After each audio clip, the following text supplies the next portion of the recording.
कैसे हो प्यारे बच्चों। उम्मीद करता हूँ आप अच्छे ही होंगे। और पिछले एपिसोड में आपने देखा कि विकास सर खुद एचपीएससी में गए, वहाँ बच्चों का हौसला बढ़ाया और सरकार का धन्यवाद भी दिया। उस धन्यवाद में आपने देखा कि विकास सर ने एक चीज कही कि भी सरकार की जो नीति बिना पर्ची बिना खर्ची है, उस मुहिम को घर घर पहुंचाया जाए। बच्चों को बताया जाए कि हरियाणा अब बदल चुका है। अब वो हरियाणा नहीं रहा कि जहां पर्ची के साथ ही आपका भाग्य तय होता था। अब आपका भाग्य आपके हाथ में है। अगर आप मेहनत करेंगे तो आप आगे बढ़ेंगे। और अगर उसी मेहनत के क्रम में विकास सर जैसे अनुभवी शिक्षक मिल जाएं आपको, एक अच्छे मोटिवेटर मिल जाए आपको, तो फिर नेचुरल सी बात है कि आपकी सफलता की जो उम्मीद है वो आपका और ज्यादा हो जाती है। और हमने देखा कि सरकार जो हमारी अच्छे अच्छे शिक्षक भर्ती कर रही है, सरकारी नौकरियां योग्य विद्यार्थियों को, बच्चों को दे रही है। तो इसी कड़ी में आप एक चीज देखेंगे कि सरकार भारत को विश्व गुरु बनाना चाहती है। और विश्व गुरु कैसे बने? अच्छे विद्यार्थियों से। और अच्छे विद्यार्थी आए कहां से? अच्छे शिक्षकों से। और अच्छा शिक्षक मिले कैसे? एक अच्छे टीचर के माध्यम से, एक अच्छे गाइड के माध्यम से, एक ऐसे शख्स के माध्यम से जिन्होंने एक लंबा समय इस क्षेत्र में दिया है। और वो हमारे सामने आज बैठे हैं विकास सर, जिन्होंने एक ऐसा माइलस्टोन प्राप्त किया, एक ऐसे ही आपका हरियाणा के शिक्षा के जगत में एक ऐसी आपका नींव रखी। अभी मैं ये कहूँगा कि हरियाणा का कोई भी ऐसा जिला नहीं होगा, कोई भी ऐसी आपका जो है तहसील नहीं होगी जहां से विकास सर ने एक अच्छा और योग्य अध्यापक हरियाणा के बच्चों को ना दिया हो। तो उसी कड़ी में आज हम जा रहे हैं, आज एक बच्चे के घर पर। और वहां हम देखेंगे कि वो बच्चा जो है विकास सर से बार बार रिक्वेस्ट कर रहा था कि सर एक बार प्लीज आइए आइए, हमारे पास भी आइए, मम्मी पापा से मिलिए। सभी को नमस्कार। जैसे कि नवीन सर ने बताया है कि हमने एक मुहिम शुरू की थी जिसके तहत जो योग्य बच्चे हैं वो निकलकर सरकारी नौकरियों का हिस्सा बने। और जो सरकार की जो योजना है बिना पर्ची बिना खर्ची, इसकी हम दिल से प्रशंसा करते हैं। हम नहीं, पूरा हरियाणा इसकी प्रशंसा करता है। जितने भी साथी सिलेक्ट हुए वहां पर बच्चों से हम मिले तो सभी की जुबान पर यही था कि हमने कोई भी पैसा नहीं दिया, कोई भी सिफारिश नहीं थी हमारी, तो हमारे को बगैर पर्ची के खर्ची के जो नौकरी मिली है। आज हम मिलने जा रहे हैं पीजीटी केमिस्ट्री के अंदर जिस बेटी का 3 रैंक आया था, तो उनके घर पर हम जाएंगे, उनके माता पिता से मिलेंगे और जानेंगे कि आगे बच्चे किस तरह से तैयारी करें, किस तरह से आगे बढ़े, तो उन्होंने क्या तरीका अपनाया कि वो 3 रैंक लेके आए। मिलते हैं दोस्तों जल्द ही।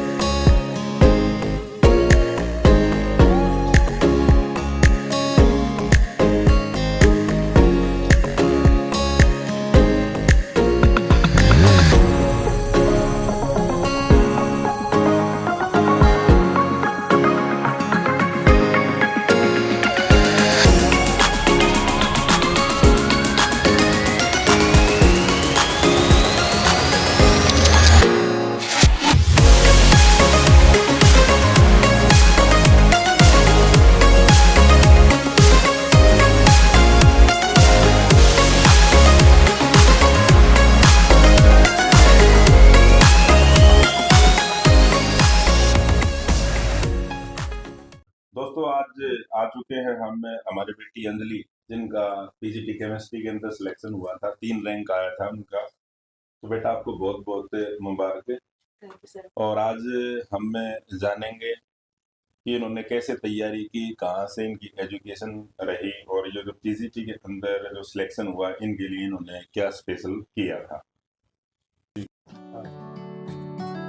तो ये बेटी का 3 रैंक आया था। तो बेटा ये हमारे स्कूल की तरफ से आपको ढेर सारी शुभकामनाएं। Thank you so much. ये लो बेटा, आपने 3 रैंक आया है और 3 नंबर पे आना बहुत बड़ी बात है। अब आगे उम्मीद है कि ये गुड़िया 3 को 1 में बदल देगी। हाँ, असिस्टेंट प्रोफेसर का एग्जाम तैयार है और हमारी दुआएं इस बच्ची के लिए कि 1 रैंक लेकर के आए ताकि एक बार फिर मौका मिले भाई साहब के पास आने का, चाय पीने का, बहन जी से मिलने का।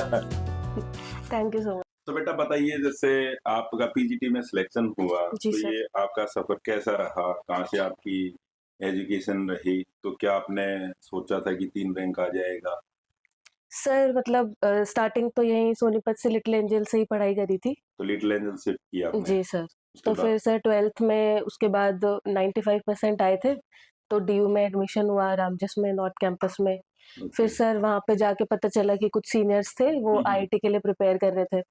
तो उन्होंने गाइड किया कि ऐसे-ऐसे आप एक जैम का एग्ज़ाम होता है, वो दे सकते हो। तो सर तब एक बार कोचिंग ली थी। तो कोचिंग लेके उसके बाद जैम का एग्ज़ाम दिया था और फिर उसमें भी रैंक आई थी 199 ऑल इंडिया रैंक, तो आईआईटी रुड़की मिला था फिर। तो तो आपने एमएससी रुड़की से की? जी सर, आईआईटी ठीक है। रुड़की से एमएससी की फिर सर उसके बाद फिर मैंने बीएड में एडमिशन लिया, साथ-साथ सर मैंने अपनी प्रिपरेशन शुरू कर दी थी। तो फिर एचटेट का एग्ज़ाम दिया, सीटेट एग्ज़ाम दिया और नेट, गेट सारे एग्ज़ाम जितने भी होते थे। तो सर वो ऐसे ही सेल्फ स्टडी से दिए सर उसके बाद ठीक है फिर। बेटा, ये किसने जी। गाइड किया? नहीं तो ज्यादातर आईआईटी करने के बाद बच्चे दूसरे फील्ड में भी चले जाते हैं कि जी आपको सर। टीचर ही बनना है ये। टीचर ही सर, बनना टीचर था तो क्यों? इसीलिए शुरू से ही पता था। क्योंकि आज की जो युवा पीढ़ी है, ज्यादातर हमने देखते हैं कि वो टीचिंग प्रोफेशन को कम पसंद करते हैं, हुँ। ज्यादातर दूसरे प्राइवेट सेक्टर में उसकी तरफ जाते हैं, और जी सर। खासकर जो आईआईटी से जिसने एमएससी की वो तो। जी सर। सर मतलब ऐसे जैसे टीचर्स को देखा था अपने, मेरे घर में कोई टीचर नहीं था, तो सर बाहर देखती थी तो अच्छा लगता था कि हाँ, अच्छा प्रोफ़ेशन है। और जैसे बच्चों को इंस्पायर करते थे, मेरे भी जो केमिस्ट्री के टीचर्स थे, उनको देख के सर मुझे बहुत मोटिवेशन आती थी कि मैं भी कुछ ऐसा करूँ कभी, तो मुझे बहुत अच्छा लगेगा। जो मेरे ट्यूशन वाले टीचर थे, उनको देख के मुझे बहुत फ़ील होता था, तो तब सोचा था कि केमिस्ट्री पढ़ानी है। केमिस्ट्री पढ़ानी है। हुँ। तो फिर आपने एचपीएससी का रिटन एग्जाम दिया, जी सर। उसके बाद इंटरव्यू की तैयारी की। जी सर। तो इंटरव्यू की तैयारी कैसे की? सर मतलब जैसे मुझे आपका पता था, तो आपसे कॉन्टैक्ट में तो था ही, मतलब पता तो मुझे था ही हमेशा से। तो इंटरव्यू के लिए जब मैं आपके पास आई थी, तो सर वैसे तो आपको पता ही था, मुझे तो सर क्या ही पता था। जीके वगैरह मतलब मुझे ये तो पता था वहाँ पे कुछ पूछते हैं। पहले तो मुझे लगा कि शायद इंटरव्यू इतना ज़्यादा इम्पोर्टेंट है नहीं, पर जैसे मैं आपसे मिली फिर मुझे थोड़ी चिंता हुई कि मैंने वीडियोज़ भी देखी आपकी कि ठीक नहीं है। ऐसे बच्चे जा रहे हैं, उनसे बहुत सारी चीज़ें पूछ रहे हैं, तो मुझे टेंशन हुई, तो मैं आपसे मिली फिर कि सर वहाँ पे तो जीके भी पूछ रहे हैं और सब्जेक्ट का भी ऐसे पूछ रहे हैं और फिर आना कैसे है, जाना कैसे है। जाना कैसे है, और हाँ, सब्जेक्ट भी अपना कैसी चीज बी है, सब्जेक्ट से हाँ, ही बेसिक चीजें। बिहेवियर भी सर ऐसे हाँ, मतलब वो सारी चीजें वो हैं। सारी चीज़ें, वो कुछ भी नहीं पता था, तो सर उसके लिए फिर आपने सर अच्छे से गाइड किया। ठीक है। तो हुँ। आपने सिलेक्शन का सोचा था या रैंक का सोचा था? सर रैंक का सोचा था। रैंक का सोचा था कि मेरा रैंक आएगा। ठीक है। हाँ बेटा, जी सर। ये बताइए आपने रिटन एग्जाम दिया, जी सर। तो पहले दिन कुछ डर रहे थे? हाँ जी सर, डर तो लग रहा था क्योंकि जो लास्ट एग्ज़ाम था वो काफ़ी सिंपल था, मतलब स्ट्रेट फॉरवर्ड था। ओके। तो ऐसे मैंने कई वीडियोज़ देख देख रहे थे, तो वो बोल रहे थे कि अब की बार शायद थोड़ा अनप्रेडिक्टेबल एग्ज़ाम आ जाए। ओके, किसी से पूछा भी कि आपने भई आपने कोई सिलेक्ट हुआ हो बच्चा या किसी ने मेंस दिया हो उम, कि कितने क्वेश्चन लिखने चाहिए? नहीं सर, पूछा तो किसी से पूछा नहीं। नहीं। या फिर ये पूछा हो किसी बच्चे से कि भई एक क्वेश्चन की लेंथ कितनी होनी चाहिए, कितने वर्ड में उसको लिखूँ? सर ये मैंने ना जब देखा था यूट्यूब पे, तो वो बता रहे थे कि वो पेजेज़ वैसे होता है उसमें, मतलब 4-5 पेज वो देते हैं, उसी ठीक में है। ही लिखना होता है। तो आपने एक क्वेश्चन के 4-5 पेज पूरे भरे कि कुछ कम रहे? नहीं, मैंने ऐसे ही जैसे जितना उन्होंने पूछा हुआ था ना, उतना ही हुँ। बताने की ट्राई करी। जैसे 2 पेज में खत्म हो रहा है या 3 पेज में खत्म हो रहा है, तो उतना ही बस। उसको और लेंथी करने की कोशिश नहीं नहीं, की? ओवर लेंथ नहीं किया। ओके, तो सारे क्वेश्चन अटेम्प्ट हो गए थे आपके? हाँ, 15 के 15 अटेम्प्ट किए थे। तो इसका मतलब आपकी स्पीड काफ़ी अच्छी है लिखने की? हाँ जी सर, मतलब उस टाइम पे स्टार्टिंग में थोड़ी-सी स्पीड बनने में टाइम लगा जब क्वेश्चन सोच रहे थे, हुँ। उसके बाद अच्छे से तेज़-तेज़ किया था तो सारा। इसके लिए आपने कोई स्पेशल कोई टेस्ट सीरीज ली कि भई क्वेश्चन को ज़्यादा से ज़्यादा लिखा कैसे जाए, जल्दी से जल्दी कैसे लिखा जाए या घर पे प्रैक्टिस की? सर मैं घर पे ही मतलब जैसे क्वेश्चन्स वगैरह होते हैं, मैं लिख-लिख के प्रैक्टिस करती हूँ, तो ओके। फिर उसी से प्रैक्टिस बनी हुई थी लिखने की भी मेरी सारी। तो आपने एक-एक क्वेश्चन करके लिखना की कोशिश की या फिर ऐसा हुआ कि भई 15 क्वेश्चन मैंने सामने रख लिए हैं और 3 घंटे का टाइम मैं स्टार्ट कर रही हूँ हुँ। और उस 3 घंटे में 15 क्वेश्चन लिख के देखूँगी।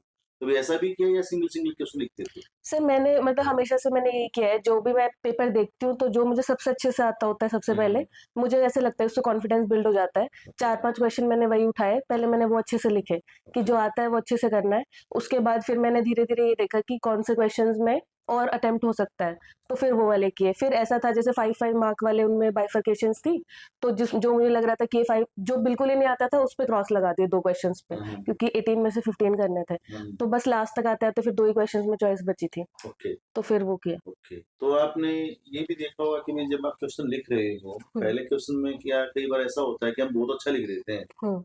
और लास्ट तक जाते-जाते हमारा कंटेंट थोड़ा-सा गड़बड़ होना स्टार्ट हो जाता है। जी, जी। तो क्या ऐसा भी रहा कि पहले 5-7 बहुत अच्छे रहे और हुँ। बाद के 3-4 कुछ से औसत से गए, ऐसा भी हाँ हुआ? जी सर, ऐसा तो हुआ था। ऐसा हुआ हाँ था? जी, पर उसमें तो मतलब लाइन वाइज़ उन्होंने खुद ही लिख के दिया होता, तो मैं ऐसा अब मेरा जो क्वेश्चन मुझे अच्छे से आता वो मैंने पहले लिखा है, ऐसा तो नहीं था। अच्छा, अच्छा। वो लाइन वाइज़ ही दिया हुआ था ना उसमें। ओके, हाँ जी, ठीक है। तो लगभग आपका सभी क्वेश्चन की कंटेंट की जो क्वालिटी थी, जी। वो एक जैसी नहीं रही। नहीं, एक जैसी नहीं थी। तो हम ये बच्चे मान लें कि भई जो भी तैयारी करने वाला बच्चा है, जी, तो वो ये ना कोशिश करे कि हर क्वेश्चन को बहुत ही सुपर लिखूँ, नहीं, नहीं, क्योंकि अगर सुपर लिखेंगे तो फिर नेचुरल सी बात है कि 15 क्वेश्चन अटेम्प्ट नहीं हो पाएँगे, नहीं हो पाएँगे। जी, मेरे ख्याल से ना। जी, तो आपने ये किया कि भई बस 15 लिखने हैं जी, और औसत से ऊपर जाने चाहिए। जी सर। ठीक है। तो बेटा आपने जैसे अभी बहन जी बता रही थी आपकी माताश्री जी, कि भई हमारी गुड़िया ऐसी है कि और ज़्यादा अच्छा करती है, जी, कि कितना अच्छा हो गया उसमें कोशिश ये रहती है कि और अच्छा होना चाहिए था मेरा, जी, कि मेरा ये और कम अच्छा क्यों हुआ? मतलब अच्छा तो हुआ है और अच्छा हो जाएगा मतलब, जी। कि सुपरलेटिव डिग्री होती है गुड, बेटर, बेस्ट। हुँ, गुड हो गया फिर बेटर और फिर बेटर के बाद भी मन करता है कि नहीं बेस्ट और बेस्ट के बाद भी कुछ और हो तो मन में ये रहता है कि और अच्छा मैं करूँ। जी, ये भाव आपका रहता है। जी, तो इसी कड़ी में आपने देखा होगा कि भी हरियाणा सरकार भी एक पॉलिसी लेकर के आई, बिना पर्ची बिना खर्ची, जी सर। जिसका उद्देश्य यही था कि हम और बेहतर करें, जी, और बेहतर हरियाणा बनाएँ। तो जी। आपको क्या लगा कि भी सरकार की जो पॉलिसीज़ हैं वो बिना पर्ची बिना खर्ची काम कर रही है? जी सर, मतलब पहले तो मुझे भी डाउट था कि क्या ऐसा हो जाएगा कि बिना इसके ऐसे आपने पूछा भी था बेटा मेरे जी, से, जी, पूछा क्या था। मामा जी सिलेक्शन हो जाएगा फिर? ये हाँ, पूछा था। मतलब मेरा यही था कि अगर फेयर होगा तो मैं ट्राई कर सकती हूँ अच्छे से अपना तो 100% मैंने देके। सर यही बोला था, बिल्कुल भी घबराने की जरूरत नहीं है। जी, हमारी जो सरकार है, जो भी सरकार की पॉलिसी है, बिल्कुल वो फेयर है। इससे जी, पहले भी सारे बच्चों के फेयर सिलेक्शन हुए हैं। तो इसके लिए हमारी सरकार और सीएम साहब, एजुकेशन मिनिस्टर और एचपीएससी के मेंबर, चेयरमैन, सबका हम धन्यवाद करेंगे, क्योंकि इस तो तरह की आपको एक मन में जो भय था कि भई क्या सरकार जाति देखेगी, हुँ। क्या सरकार धर्म देखेगी, ऐसा कुछ था? सर वहाँ पे तो जो प्रोसेस था इंटरव्यू वाला वो काफ़ी फेयर था, क्योंकि हमें एक यूनिक नंबर दिया था उन्होंने, वो हमारा नाम नहीं जानते थे, हमारी क्वालिफ़िकेशंस नहीं जानते थे। तो तब ऐसा बिलीव होना शुरू हो गया था कि हाँ, ये फेयर ही तब है की बात प्रोसीजर थी। सारा। मतलब एक सिर्फ़ एक हाँ। कैंडिडेट थे आप वहाँ पे, जी, जी, बिल्कुल। बाकी आपका कुछ नहीं था मतलब कि उन्हें हमारे क्या मार्क्स भी नहीं पता थे पिछले वाले, तो वो उस बेसिस पे भी हमें जज नहीं कर मतलब सकते आपकी थे। क्वालिटी देख रहे थे कि बच्चा कितना जी, जान रहा है, उसके आधार पर आपको नंबर दिए जाएँगे। जी सर।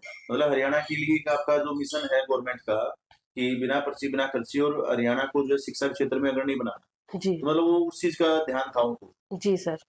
देखो बेटा, सरकार ने तो अपना काम कर दिया। अब आप लोगों का काम है स्कूल के अंदर जाकर जो शिक्षा के लेवल को बढ़ाना है, जी, क्योंकि सभी प्रतिभाशाली छात्र निकल के आए हैं। जी, आप लोग बड़े अच्छे इंस्टीट्यूट से पढ़े हुए हो, आईआईटी से आप लोगों ने जैसे एमएससी की है, और भी आपका बहुत अच्छा अनुभव है। तो ग्रामीण परिवेश के बच्चों को ये चीजें आपका बेनिफिट मिले, वो भी आगे निकल कर आए, तो इसके लिए आप लोगों को जमीनी स्तर से काम करना पड़ेगा। जी और सर। एक मैं ये भी कहना चाहूँगा कि सरकार की पॉलिसी है, बुनियाद करके और जी, आपका सुपर 100 जी, करके, जी, जी सर। उसमें जो गरीब बच्चे होते हैं, खास करके जो स्कूलों में पढ़ते हैं हमारे सरकारी स्कूलों में, तो वो जो बच्चे होते हैं, उनको तैयार करना। और जैसे आप आईआईटी से पास आउट होकर के आए हो, सरकार ये चाहती है कि हरियाणा के ज़्यादा से ज़्यादा जो बच्चे हैं, लड़कियाँ हों चाहे लड़के हों, जो बच्चे हैं हमारे स्टूडेंट हैं, वो ज़्यादा से ज़्यादा आईआईटी में जाएँ। जी, और उसके लिए मतलब मुझे लगता है कि आप जैसे स्टूडेंट का और अब तो हम ये कहेंगे टीचर ही हैं आप, स्टूडेंट तो नहीं कहेंगे अब आपको। आप जैसे आपका टीचर का सिलेक्शन करके सरकार को भी बड़ा अच्छा मतलब फ़ायदा हुआ है और सरकार भी उम्मीद यही कर रही होगी कि ये बच्चे जो अब आए हैं, जो इतने एजुकेटेड हैं, आईआईटी से हैं, ये बच्चे और ज़्यादा से ज़्यादा बच्चों को आईआईटी में भेजें। ऐसा हमारी उम्मीद भी है सरकार की भी और लगता है कि आप उस पे खरा भी उतरेंगे। तो थैंक यू आप क्या सर। कहेंगे उसके बारे में?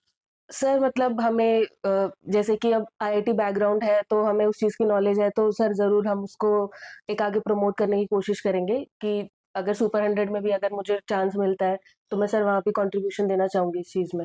हम तो सरकार से एक ये मांग भी रख सकते हैं कि आप जैसे जो प्रतिभाशाली बच्चे बेटा जो आईआईटी से पास आउट हैं जो निकल के आए, इनकी एक टीम बनाई जाए और जी। एक चीजें तैयार की जाए जिससे और बच्चों को आप आगे तैयार किए जाए। इस बिल्कुल तरह का सर। कोई एक सेंटर बनाया जाए, यस प्रत्येक सर। इस तरह का सरकार का कोई कार्यक्रम है, हुँ। उसमें आप लोगों की हिस्सेदारी हो। जी सर। ऐसे जो प्रतिभाशाली बच्चे हैं, आप लोगों को उनमें नियुक्त किया जाए। जी सर। बिल्कुल, ताकि हरियाणा जो है आपका शिक्षा के क्षेत्र में जो आगे बढ़ रहा है उसको तेज गति से आगे बढ़ाया जा सके। ये जी सर। सरकार के सामने या हम अब एजुकेशन मिनिस्टर हमारे सीएम के सामने एक ये चीजें रखेंगे आप लोगों के लिए। ये जो हुँ। इस तरह के बच्चे निकल के आए हैं, आप इनको इस तरह से अपनी टीम के अंदर शामिल कर सकते हो ताकि ताकि वो हरियाणा का ज़्यादा से ज़्यादा जो है ग्रोथ हो उसके शिक्षा यस क्षेत्र सर। सर जैसे जो बच्चे करना चाहते हैं और उनका बैकग्राउंड वैसा नहीं है, तो सर उनके लिए तो बहुत बेनिफिट हो में जाएगा। बेनिफिट है। Yes sir. क्योंकि जो बच्चे इन इंस्टीट्यूट के अंदर मोटी-मोटी फीस नहीं दे सकते, जी तो सर। टीचर तो आप ही लोग हैं पढ़ाने जी वाले सर। इंस्टीट्यूट्स में भी, जी सर। ठीक है? क्यों ना आप यहाँ पर इन बच्चों को पढ़ाओ। बिल्कुल सर। जब ऐसे टीचर आएंगे तो एक पेरेंट्स के सामने भी एक मैसेज आएगा कि एक तो बच्चा आईआईटी का पढ़ा रहा है सरकारी स्कूल में, बिल्कुल सर। टॉपर बच्चा पढ़ा रहा है जो 95 पे भी सेटिस्फाई नहीं होता था, उसको लगता था कि 95 में क्यों आए, कम आए मेरे। और सर इनको तो अनुभव भी है, हाँ। इससे पहले बेटा आपने पढ़ाया ना कहीं पे? हाँ जी सर। कौन से इंस्टीट्यूट में पढ़ाया था? सर फिटजी में भी पढ़ाया, नारायणा में भी पढ़ाया। किडजी में पढ़ाया जी के सर। जो बच्चे वहाँ मोटी-मोटी फीस दे रहे हैं, तो अब आपको हम तो यही कहेंगे कि ये बच्ची अब सरकारी स्कूल में ही आ चुकी है और इस गुड़िया की जो सेवाएँ हैं शिक्षण के क्षेत्र में, वो सब बच्चों के लिए बिल्कुल फ्री रहेंगी। तो पेरेंट्स से यही निवेदन है, ये बच्ची जहाँ भी जाए, अब ये जो बच्चे जहाँ-जहाँ पॉइंट हो तो ज़्यादा से ज़्यादा अपने स्कूलों में बच्चों को पढ़ाओ, ताकि ये बच्चे जो खुद इतने टॉपर हैं, इतने आगे बढ़े हैं, वो एक नई पोल तैयार कर सकें शिक्षा के क्षेत्र में। हमारी यही उम्मीद है पेरेंट्स से। तो बेटा जी आप सर। हमारे इंस्टीट्यूट के बारे में क्या मैसेज देना चाहोगे बच्चों को जो आगे तैयारी करने वाले हैं, चाहे एचपीएससी में अब असिस्टेंट प्रोफेसर की वैकेंसी आई है, उनके भी इंटरव्यू आएंगे और जी भी सर। बहुत सारे एग्जाम होते हैं, जी तो सर। आप क्या मैसेज देना चाहोगे उनको? सर जो एक गाइडेंस होती है कि आपको एक लेवल वाइज और सबको, जैसे सर मैंने भी बार-बार में यूट्यूब की मतलब हेल्प ली, तो सर एक यूट्यूब पे एक ऐसा चैनल हो जहाँ से आपको सारी इन्फॉर्मेशन मिल जाए स्टेप वाइज, और एक आप सर एक बिल्कुल रेगुलर अपडेट्स होती हैं, मतलब जैसे ही आती है लिस्ट आती है, कोई भी अपडेट आती है, तो सर तुरंत ही आपकी नोटिफिकेशन आ जाती है साथ-साथ। तो सर मैंने ऐसे बहुत ज़्यादा फॉलो करी है वो, तो मैं सर बहुत ज़्यादा अपडेटेड भी रही हूँ उसकी वजह से। और सर रही बात कंटेंट की, तो सर कंटेंट बिल्कुल ऐसे इतना मतलब ब्रीफली, आपको अगर ब्रीफली चाहिए तो ब्रीफ कंटेंट है, अगर आपको डिटेल में पढ़ना है तो डिटेल कंटेंट है। तो सर ऐसे उसके लिए सर मतलब चाणक्य इंस्टीट्यूट को ज़रूर तो फॉलो चाणक्य करना चाहिए। बेस्ट है हरियाणा बिल्कुल में, सर, तो बिल्कुल। सबसे ज्यादा सिलेक्शन दिए बेटा पीजीटी में आपने। जी सर, रैंक 1 भी दिए सर, आई रैंक थिंक 1 भी कॉमर्स दिया में, आपने, कॉमर्स में भी रैंक हिस्ट्री में, दिया, केमिस्ट्री में भी रहेगा, अभी हिस्ट्री हमारी में, यही उम्मीद है और कि 3 रैंक इनका केमिस्ट्री केमिस्ट्री के में। जी अंदर सर। है। और जैसे ही हमें जो डॉक्यूमेंट वेरिफिकेशन हुई वहाँ पे एचपीएससी के अंदर गए, जी बहुत सर। सारे जो छात्र मिले जी कि सर। सर मैं आपके यूट्यूब से जुड़ा हुआ था, तो हमने आपकी वीडियो देखी, मेरे का इसमें सिलेक्शन हुआ। तो मेरे को भी ये लगा कि मैंने और नवीन सर ने जो एक शुरुआत की थी यूट्यूब पे बच्चों को इंटरव्यू की तैयारी करने के लिए, उनका मार्गदर्शन करने के लिए, कहीं न कहीं हम उसमें थोड़ा बहुत कामयाब रहे हैं। जी सर। ठीक है? और सरकार की भी एक अच्छी पहल थी, जिसमें इस तरह के बच्चे निकल के आए। जी सर। तो बेटा आपने भविष्य के अंदर मैं फिर कहना चाहूँगा कि भगवान ने आपको एक मुकाम दिया है, एक राष्ट्र निर्माण करने के लिए, क्योंकि आप भावी नागरिक तैयार करोगे आगे चलकर, जी सर। और आपकी जो एजुकेशन है और जो आपका अनुभव है, तो वो अच्छे छात्र तैयार करोगे। आप जी अपना सर। काम आपने नेक नीति से करना है। तो बिल्कुल सर। यही चीज़ें हैं। एक अध्यापक की जो पहचान होगी वो उसके बच्चे ही होते हैं। आपके पढ़ाए हुए बच्चे यदि आगे निकल के जाएँगे, तो इसका मतलब है आप आगे निकल गए। जी सर। ठीक है? को बहुत सारी शुभकामनाएँ। तो कैसा फ़ील कर रहे हो? भाई बहुत अच्छा फील कर रही हूँ। बहुत अच्छी खुशी है बेटा। खुशी है, बहुत ज़्यादा ही खुशी है। तो भाई क्या सोचा था बेटी का 3 रैंक आएगा? भाई रैंक तो इसकी सोची थी, देखो यार खुद तय बोल रहे थे कि भाई मैंने रैंक तय है मेरी उम्मीद के मैं लेके आऊँगी। ठीक है। भाई हम तो दोनों बहुत कम पढ़े हुए हैं, ये भी और मैं भी। सिर्फ 12th इन न कर रखी, 12th में कर रखी है, पर बच्ची शुरू से हमारी पढ़ाई में बहुत अच्छी है। शुरू से इसकी जो प्रिंसिपल या टीचर होया करती, मतलब जब भी मैं स्कूल जाऊँगी तो वो जाते ही अलग से बिठा लिया करती कि आपकी बच्ची बहुत अच्छी है, इंटेलिजेंट है, इसको आगे पढ़ने के लिए इंकरेज करो। ये सोच कर मन आया करता कि हाँ भी कुछ तो करेगी। कुछ तो फिर करेगी। इसका था शुरू से टीचिंग में कि मैंने टीचर बनना है। बहुत छोटी थी सपना जब- पूरा हुआ गुड़िया। हाँ, तो सपना पूरा हो गया बेटा, तेरा टीचर बनना है, और आप लोगों का भी सपना पूरा हमारा हो भी भाई गया। बहुत बुरा है कि ऐसे नॉर्मल से माँ बाप, बच्चे ने मेहनत करी भाई, अपना काम नहीं आप लोगों का भी बहुत लंबा संघर्ष रहा है कि बच्चे को पढ़ाना। बिल्कुल। और आप लोगों ने भी बताया कि हमने 12th की है, तो माँ हाँ जी। बाप स्कूल में जाके पूछ के आना। हाँ जी। माँ बाप का असली फर्ज यही होता है कि बच्चे को जो पढ़ रहा होता है वो स्कूल में जा जाके पूछे, जिस कॉलेज टाइम में जाके पूछे। बल्कि हम क्या करते हैं, जैसे अभी जो पीछे कुछ साल पहले पॉलिसी थी कि भाई हम तो किसी देश का हाँ, ये माइंड में रहता था। बल्कि आप लोगों ने ये धारणा को बदल दिया। अब आपने ये बताया माँ बाप को, लड़कियों को भी और बच्चों को भी और पेरेंट्स को भी, कि पैसा देना जरूरी नहीं है बच्चे को ये देना जरूरी है कि क्या पढ़े, कहाँ पढ़े, कैसे पढ़े। कैसे पढ़े। जिस टाइम या 11th 12th कर रही थी उस टाइम स्कूल में डीयू का आ रहा था कि भाई हम डीयू जाएंगे। हमने तो भाई दोनों ने डीयू का भी नहीं पता कि डीयू मतलब है क्या है? क्या चीज। दिल्ली यूनिवर्सिटी, हाँ। इसने फिर बताया, वो बोली मम्मी मैं दिल्ली पढ़ूंगी। मैं बोली भाई नंबर कितने चलते होंगे वहां, जब अगर तुम्हें जाना है तो। बोली वहां अच्छी रैंक आओगे, अच्छे नंबर आओगे तो एडमिशन होगा। ले ले बेटे दिल्ली चली जाइए। तो इसने अच्छे नंबर लिए भैया, दिल्ली अपनी मेहनत तक पहुंच पाई। पर हमारा इतना था कि परिवार हमेशा जैसा भी कुछ भी था कि पड़ोसियों ने या फैमिली ने कुछ भी मना बोला किया। तो मन जैसे लोग ऐसे होता कहते है हैं बेटा, कि होता है। उतना बेटा जैसे- नेगेटिव एनर्जी के ज्यादा होते हैं, Family- पॉजिटिव कम होते हैं। ये हाँ। था क्योंकि हमारे एरिया से दिल्ली जाने वाली पहली लड़की। बल्कि ये तो एक इन्होंने के मैसेज दिया है सोसाइटी को, आप लोगों ने दोनों ने भी और जो है बच्ची ने भी, कि भी हम अगर लड़की पे ट्रस्ट करेंगे, मेहनत करेगी बच्ची, आगे बढ़ेगी बच्ची। और जरूरी ये है कि बच्ची, एक घर तो यहाँ बहुत अच्छा हो ही गया है, आने वाला घर को भी बच्ची जो है आपका बहुत आगे बढ़ाएगी। तो बच्ची को तो आप लोगों ने मैसेज दिया कि सोसाइटी को बच्चे को पढ़ाओ। अगर पढ़ाओगे तो आप देखो ये 3 रैंक लेकर के आई है। और कमाल की बात ये होगी कि जो बच्ची ने सोचा था कि मैं टीचर बनूंगी, हाँ जी। भाई बचपन का एक सपना होता है, वो पूरा होना बहुत बड़ी बात होती है मतलब। और वो सपना आप लोगों को पूरा करके दिया इसने।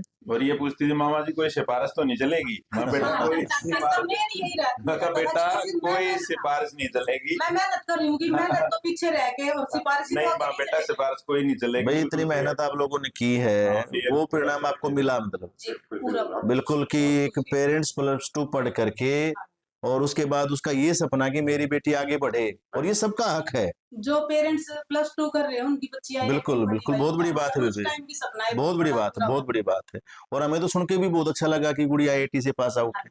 भले हमें अब बैठ करके सुन के अच्छा लगा, आपको तो जब एडमिशन होगा कितना अच्छा लगा होगा, और आज और कितना अच्छा लगा होगा कि भी जिस दिन 3 रैंक आए इस गुड़िया का। जब दिल्ली गई तो क्योंकि दिल्ली अप डाउन करा इसने 3 साल, हमने छोड़ी नहीं थी दिल्ली कि भाई इनके बाकी फैमिली बोल रही थी कि लड़की को बाहर नहीं छोड़ना। फिर इसका ये सवाल था कि अगर मैं किसी अच्छे इंस्टीट्यूट में एडमिशन ले लूं तो आप मेरे को बाहर छोड़ दोगे, ये भी था। फिर हाँ बेटा, अगर इसके जैसे मामा ने भी पूछा भाई, हाँ भाई अगर तू किसी ऐसे इंस्टीट्यूट में एडमिशन ले तो हमने कहीं भी छोड़ दिया। बिल्कुल बिल्कुल, तो वहां भी छोड़ दी, फिर बहुत अच्छी बात है। और बच्चे ने रिजल्ट भी दिया। रिजल्ट दिया भाई बहुत अच्छा। हाँ, और आगे देगी भी रिजल्ट ये।